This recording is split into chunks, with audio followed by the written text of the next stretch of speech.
The broadcast is now starting. All attendees are in listen-only mode.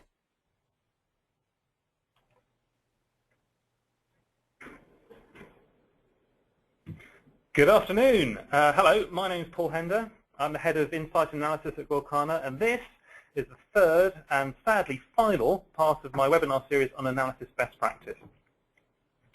We'll have a question and answer session at the end, so please send your questions to us via the question box. You can also contact us on Twitter using the hashtag #GorkanaAnalysis. Now, before we begin, I'd quite like you guys to do a little bit of work for me.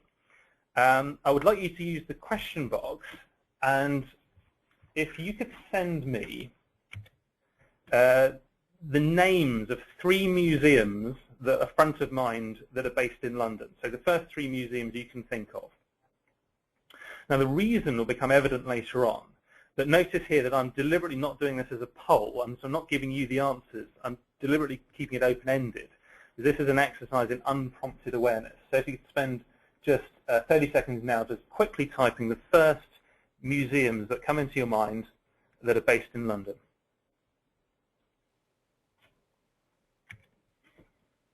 Now, in my first webinar, we looked at why we're seeing a rise in the demand for the need for analysis and insight services in order to make sense of an increasingly fragmented media landscape. We also looked at the core building blocks for a successful analysis program.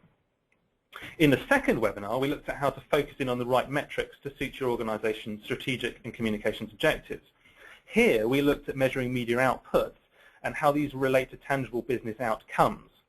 If you missed either of these two, don't worry. They're available on our YouTube channel, which is youtube.com/Gorkana Group. Look out for the analytics series. Today, I want to look at measuring outcomes in more detail as we seek to answer the elusive question on how do I demonstrate return on investment. And this has been the holy grail of communications measurement since communications measurement began, and it's not something that's going to go away anytime soon. Each year, the communication measurement trade body, AMEC, runs a survey for all of its members. Now, there are more than 150 members from every continent apart from Antarctica, so this is a pretty representative sample. And this helps us to see how trends in the measurement industry are evolving. For example, in this year's survey published last month, 76% of members are seeing clients report an increased interest from their senior management in reporting the outcome of communications activities. In response to this, and with a convenient palindrome, 67% of members are seeing clients ask for a defined financial ROI to demonstrate the business benefit of communications. Now, last session, I mentioned the PR agency had said that their campaign had reached an improbable number of people and had achieved an 8-to-1 return on investment. But what does this mean?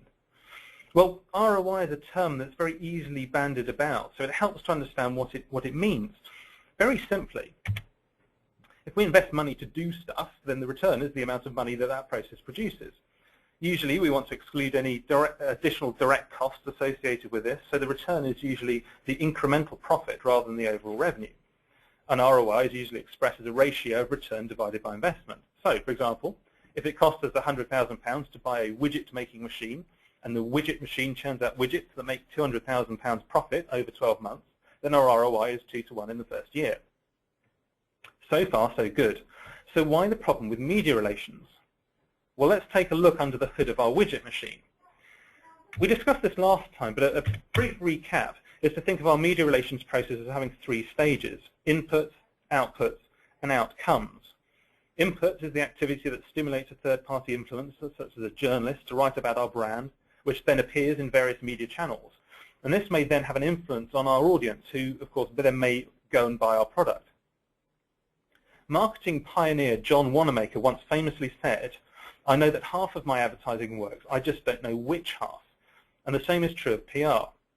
Now, if you think about it, we're talking about the conscious and often unconscious minds of potentially millions of people who have been exposed to coverage.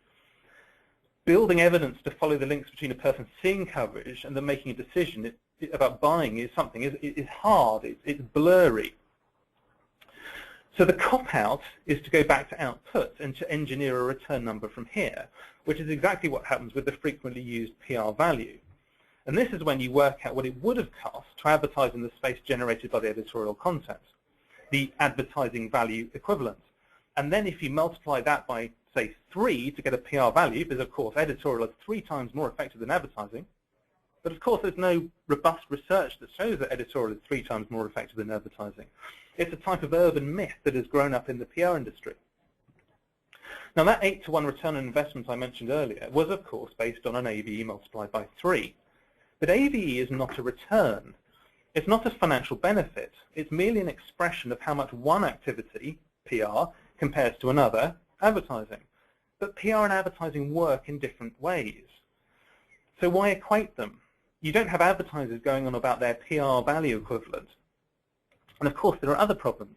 In advertising you don't control the space, or in advertising you do control the space. So there is a pretty high probability that it says what you want it to. In PR you don't. You may not feature in the whole article. So do you take the value of the whole article or just the bit that mentions you, maybe an inch above or an inch below? And what if the article doesn't say what you want it to say? In my first webinar, we looked at the effect of the LIBOR scandal on Barclays, which resulted in the loss of the 3 most senior executives and the share price to collapse. What's the value of these articles? And we've got an example of the BBC here. Of course, you can't advertise on the BBC, so what on earth is this worth? Now, all of this culminated in a conference, an AMEC conference in Barcelona in 2010, where a set of 7 key principles were agreed, and these are the Barcelona principles. And one of these was to finally decree that AVs are not the value of PR. So as alternatives, AMEC recommends looking at measuring outcomes and the effects on business results. So we would expect people to have followed this advice. But this is not the case. So according to this year's AMEC survey, just 28% of AMEC members regularly measure outcomes. And the reason, as we've already alluded, is it's easier to say than to do. So how do we do the do? How do we walk the talk?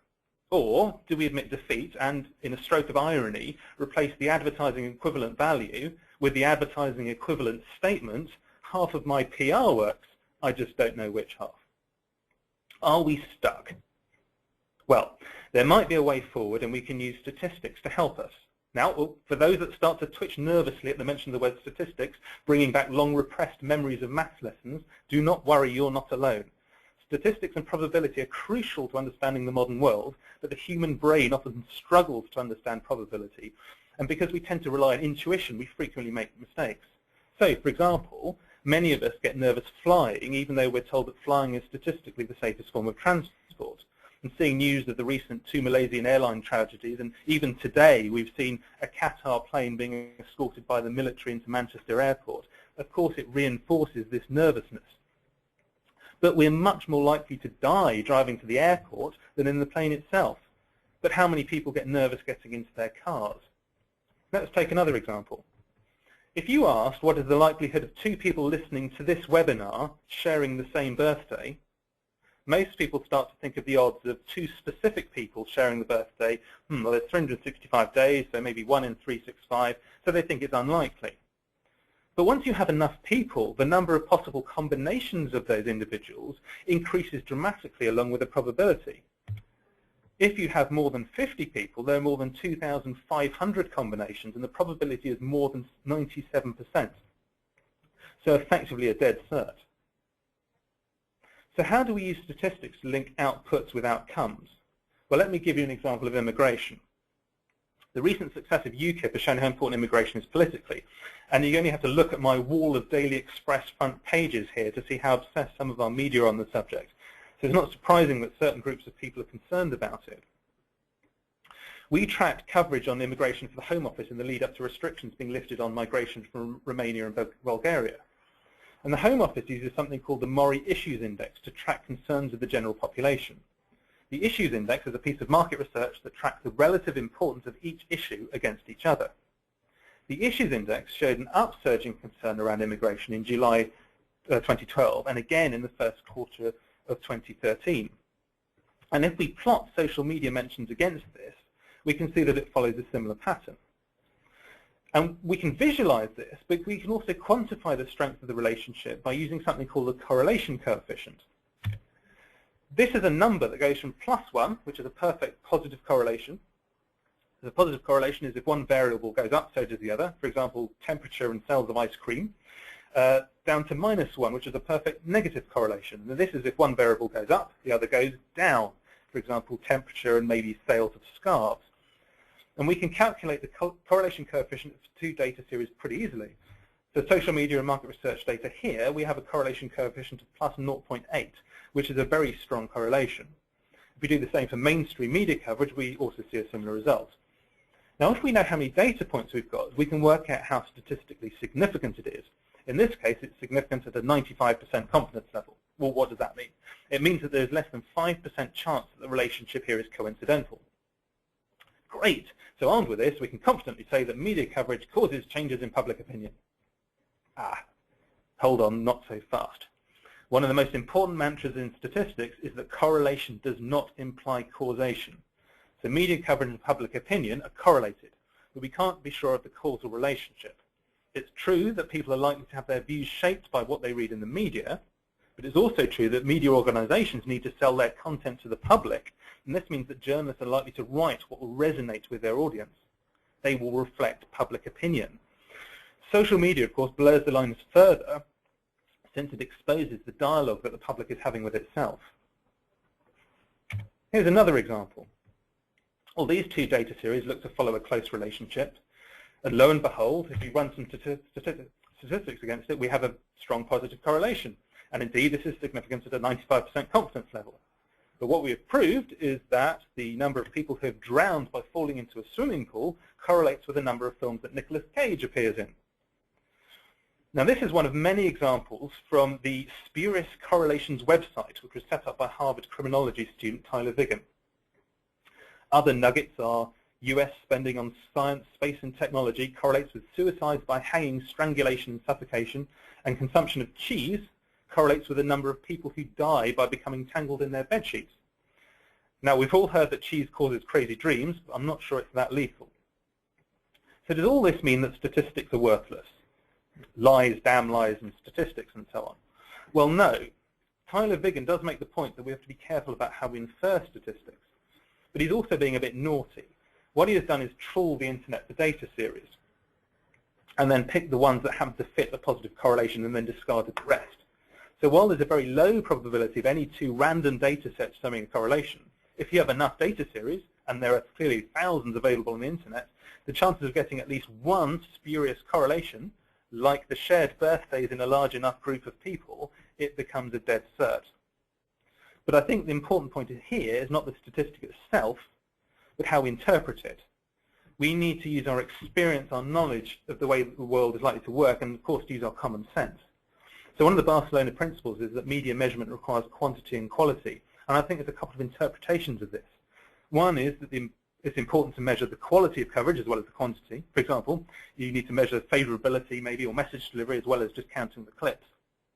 But I think there's another meaning, and that is the importance of a human overlay on the raw data, on the raw numbers, to interpret what they mean. If we go back to the question I asked at the outset, so name 3 museums based in London, I can now see some of the answers coming through. So it's quite interesting to see some of these answers. So we've got lots of people mentioning the British Museum, lots of people mentioning the Victoria and Albert Museum, the Natural History Museum, not surprisingly, a few mentions of Tate Modern, a few mentions of the Imperial War Museum. But what's quite interesting is that there are actually very few, I can't see any mentions of the Museum of London. And this is perhaps not surprising, because the Museum of London has historically struggled to build awareness given the huge competition in the number of museums. And other museums clearly have a lot of resources. So if you take the British Museum as an example, this is often confused with the Museum of London. British Museum, to promote their recent Vikings Live exhibition, they sail the Viking longship up the River Thames past the Houses of Parliament, and this generated one of my favourite articles in the Times. A longboat full of Vikings promoting the new British Museum exhibition was seen sailing past the Palace of Westminster yesterday. Famously uncivilized, destructive and rapacious, with an almost insatiable appetite for rough sex and heavy drinking, the MPs nonetheless looked up for a bit to admire the vessel. So the Museum of London's communication team obviously have a challenge, and they set themselves the objective of raising awareness and doubling visitor numbers over the course of a year. And they did this through a structured series of publicised exhibitions. One was the Dickens in London exhibition, and this was a recreation of the sights, sounds and smells of the London streets as Charles Dickens would have experienced it. So we tracked media coverage against website traffic and visitor numbers. And there were strong correlations with each of these. But importantly, the visitor numbers tended to peak a week after the publicity. Now this gives us evidence for the coverage driving visitor numbers. There's clearly one thing trails the other. The museum were able to double visitor numbers over the course of the year, and the evidence of linking media output to the outcomes of website visitor numbers helped to win an AMEC award as an example of best practice analysis. Let me give you another example. In my first webinar, I discussed how increased media fragmentation and the rise of social media had created this vast ocean of media, and that we needed the right tools to help us navigate our way safely through this without crashing onto the rocks. And I likened this to the challenge that 18th century navigators had. And 300 years ago, the biggest measurement problem was measuring longitude. And there was no reliable way of knowing how far east or west you were, and that meant the ships were getting lost. This was a big problem since ships in the 18th century were the equivalent of the internet today. They were the vehicle that helped sovereign nations manage their trade, their security, and above all, their communication. It was such a problem that in 1714, Parliament issued the Longitude Prize worth £10 million in today's money to whoever could solve the problem.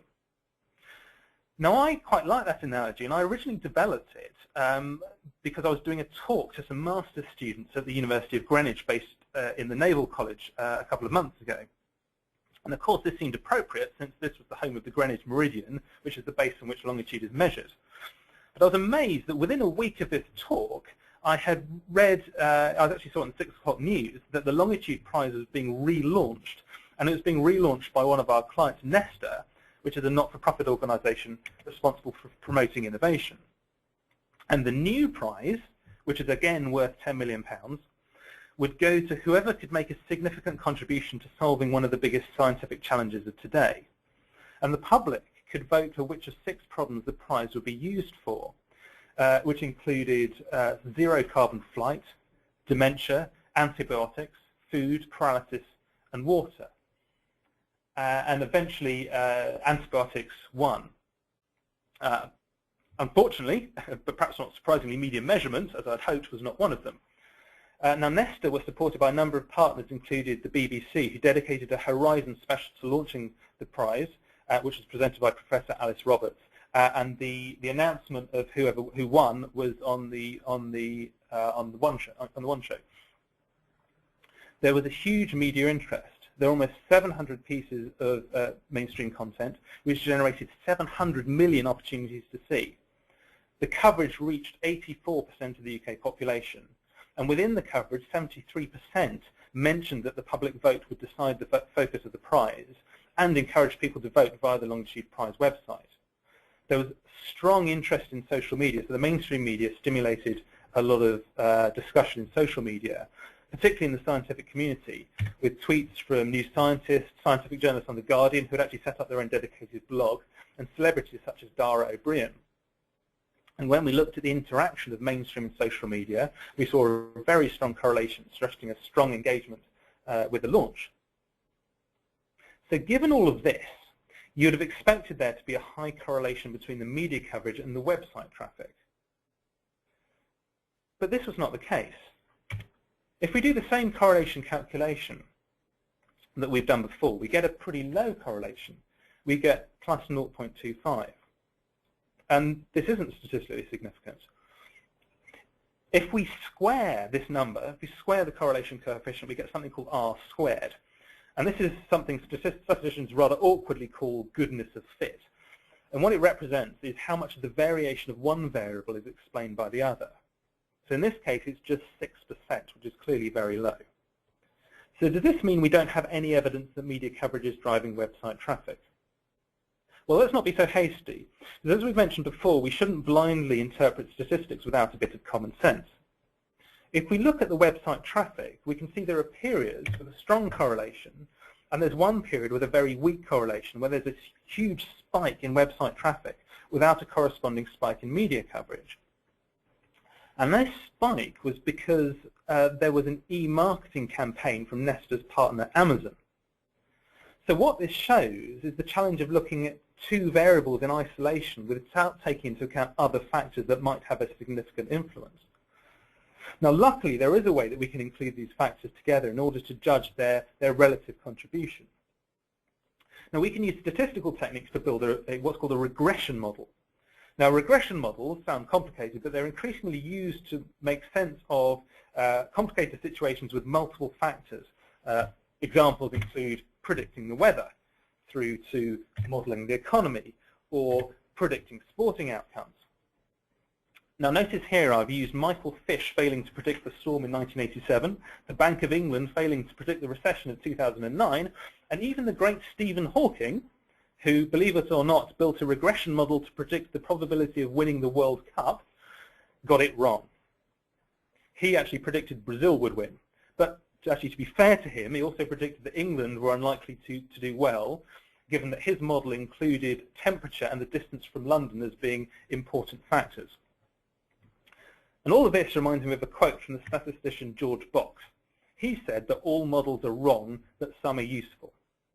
Now, what he means by that is that by necessity, a model is a simplified representation of a complex reality. Stephen Hawking's World Cup prediction was part of a marketing campaign for Paddy Power. Paddy Power, like many modern bookmakers, used sophisticated statistical models to work out the sporting odds.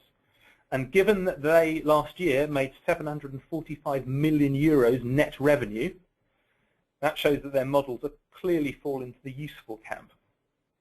So the question for us is, can we create a model that is useful and that does help us to understand what's going on? Well, if we go back to the Longitude Prize, and we include data series for mainstream media, social media, iPlayer and a Horizon website traffic, and of course that important Amazon activity, and integrate it into an overall model, we get a much better picture of what is going on. If we do this, our goodness of fit increases from just 6% up to 98%. So our model is much more accurate. And we can clearly see the effect of the Amazon promotion and how other factors fit around this. So we have an accurate model for web visitors. We can then estimate how much of a contribution these factors made to the overall number. And if we do this, we can see that the model suggests that mainstream social media accounted for almost half of the website traffic, with the Amazon promotion forming the bulk of the rest. Now, although we're building a picture here of strong evidence between outputs and outcomes, this is really a kind of soft ROI, because we're talking about building engagement, which, given Nesta's non-commercial remit, is appropriate. But what we're not looking at here is a hard financial return. So what about more commercial organizations who are looking for a financial return on investment? Can we use the same approach? Well, the good news is that in some cases, yes, we can. If you have kids, you'll appreciate that getting them to brush their teeth can be hard. And I know this. I play this game with my kids. I say, have you brushed their teeth? Have you brushed your teeth? They say, yes. So I say, have you brushed your teeth? They say, yes. I say, are you sure you've brushed your teeth? And of course they say, yes. I say, look me in the eye and tell me you've brushed your teeth. And finally they cave in and say, no. So go and brush your teeth.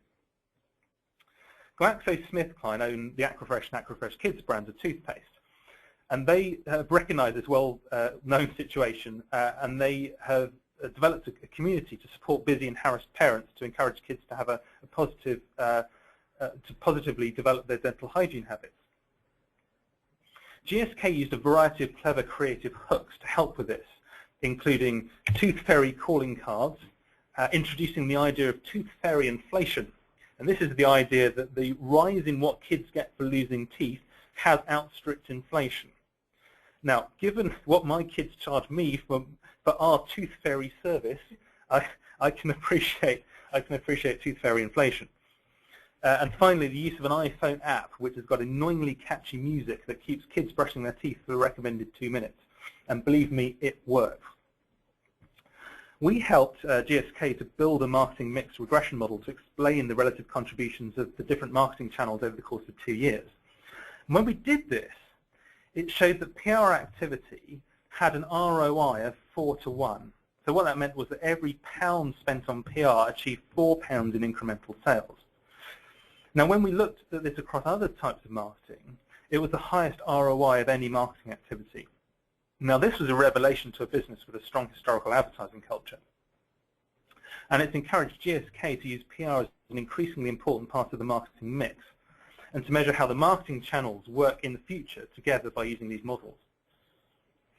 This piece of work was recognized at the recent AMEC Awards, where Gorkana and GSK won the Gold Award for the best example of analysis in the business-to-consumer category. And the judges' comments included this one. It inspired envy. I want to convince more clients to believe in PR ROI and conduct this kind of measurement to prove what works, well beyond tracking coverage and interconnecting it to sales. So the answer to the question, can we measure ROI, is yes, in some cases. And I repeat, in some cases. And that is the important point. The third Barcelona principle is the effect on business outcomes can and should be measured where possible. The important point is where possible. Sometimes it isn't, but that is okay. And this is my final plea. Sometimes the problem with the Holy Grail is that it is exactly that. It's something we can aspire to, but we can never quite get. Sometimes we can't measure a hard return on investment, so we can't tie it back to a pound or a dollar sign. And in these cases, let's not try, because like with the widespread misuse of AVE, we'll get it wrong. So isn't it better to build a tangible body of evidence to help us gauge the effectiveness of what is going on, and most importantly, to help us understand how to be more effective in the future? So we're going to move on to some questions now. And while these come up, there was one question that came up in my last seminar, which I think was quite an important one. And that question was, what are the major challenges preventing PR measurement and metrics from improving? Well, in my first webinar, I ran a poll and asked people what were the barriers on adopting analysis. And the barrier that came back that had the most resonance was lack of understanding. So I think education is a big one.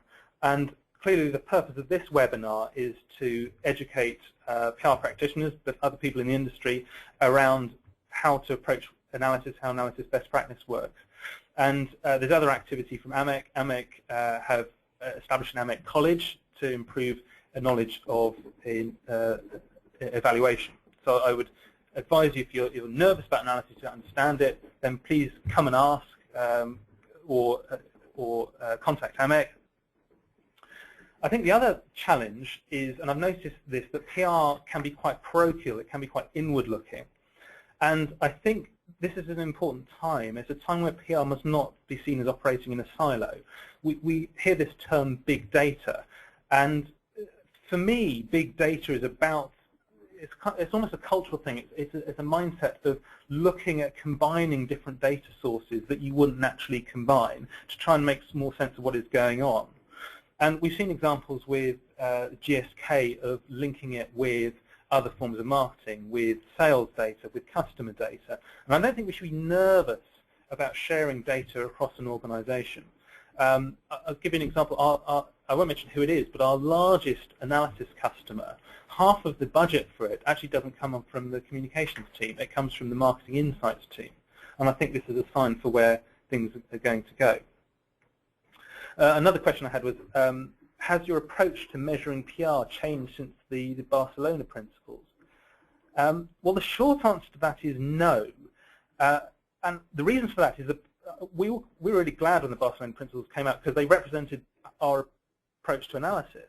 And at the time, there was a lot of debate around, well, shouldn't there be one overall score or one metric or one overall index to measure PR? But our approach was different, and the measurement really needed to be transparent. You needed to understand how it worked, and that you should measure what matters. And that meant that you should be you're aligning your measurement KPIs with your communications goals. So it means what's important for one person isn't what's necessarily important for another person. And I think if you look through the Barcelona principles, they really echo that sentiment. I've got another question. How often should you report? Now, this came up in my first webinar, so I'd recommend you have a look at this, because your reporting really depends on the stakeholders who will use the report. So, for example, if you are running a communications team and you need information on a regular basis, you probably want access to, rather than a report, to dashboards that get updated on a real-time basis or maybe daily basis, so you can see how things are evolving in real time.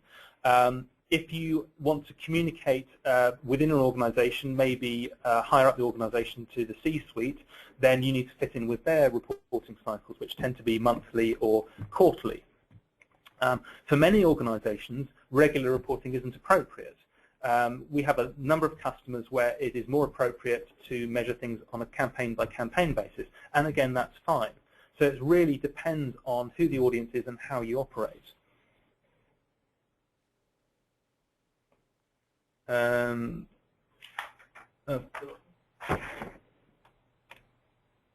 What recommendations do you, this is a similar question, what recommendations do you have for a B2B company where sales cycles are up to 18 months?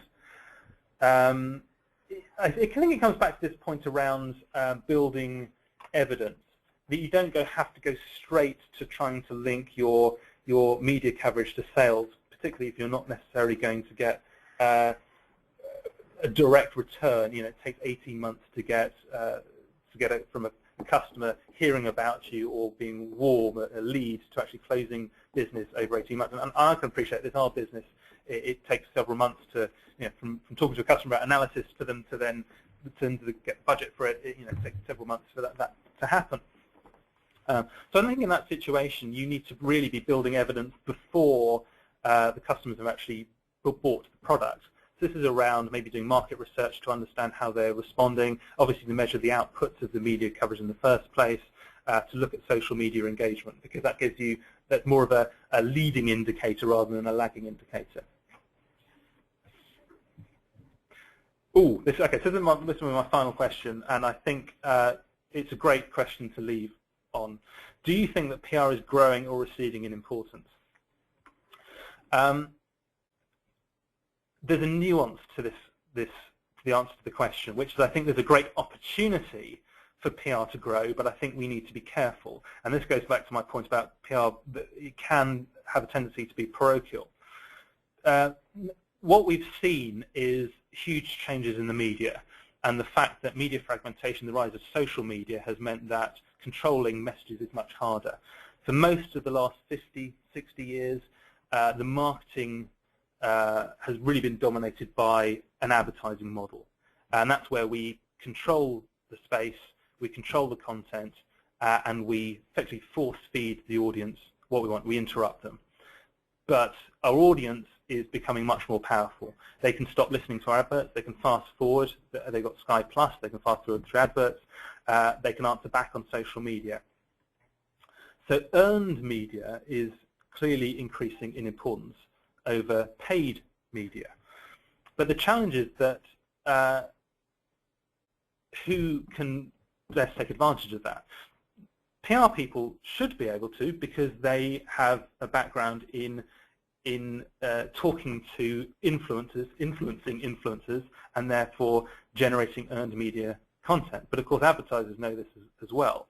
So I think there's going to be this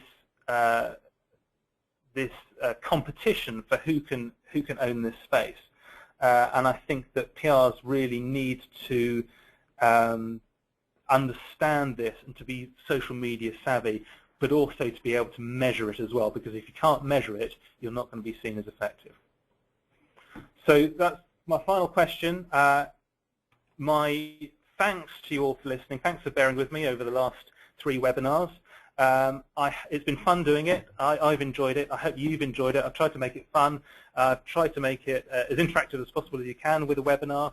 I've tried to give you as many nice examples as possible. If you need any further information, then please do get in contact. You can get me on my email, paul.hender@gorkana.com. You can contact us on Twitter. This webinar will go up as a 3-part series now on our YouTube channel. So please, if you have friends or colleagues that unfortunately couldn't make it, then please tell them about it, download it, because I think education in this area is really important. Thanks very much for listening, and goodbye.